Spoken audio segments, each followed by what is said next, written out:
4 రోజుల దావోస్ పర్యటన ముగించుకొని చంద్రబాబు స్వదేశానికి తిరుగు పయనమయ్యారు. కాసేపట్లో హైదరాబాద్ చేరుకోనున్నారు. అక్కడి నుంచి అమరావతి చేరుకొని సచివాలయంలో అధికారిక కార్యక్రమాల్లో పాల్గొంటారు. దావోస్ పర్యటనలో 36కు పైగా కార్యక్రమాల్లో సీఎం చంద్రబాబు పాల్గొన్నారు. ఇజ్రాయెల్, యుఏఈ, స్విట్జర్లాండ్ దేశాల ప్రతినిధులతో 3 సమావేశాల్లో పాల్గొన్నారు. Arcelor Mittal chairman Lakshmi Mittal, Google Cloud CEO Thomas Kurian, IBM CEO Arvind Krishna సహా 16 మంది దిగ్గజ పారిశ్రామికవేత్తలతో భేటీ అయ్యారు.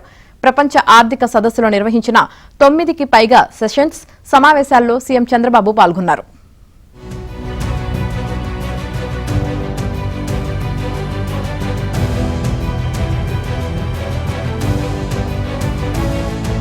ఇజ్రాయెల్, యుఏఈ, స్విట్జర్లాండ్ దేశాల ప్రతినిధులతో 3 సమావేశాల్లో పాల్గొన్నారు. Arcelor Mittal chairman Lakshmi Mittal, Google Cloud CEO Thomas Kurian, IBM CEO Arvind Krishna సహా 16 మంది దిగ్గజ పారిశ్రామికవేత్తలతో భేటీ అయ్యారు. ప్రపంచ ఆర్థిక సదస్సులో నిర్వహించిన 9కి పైగా సెషన్స్ సమావేశాల్లో సీఎం చంద్రబాబు పాల్గొన్నారు.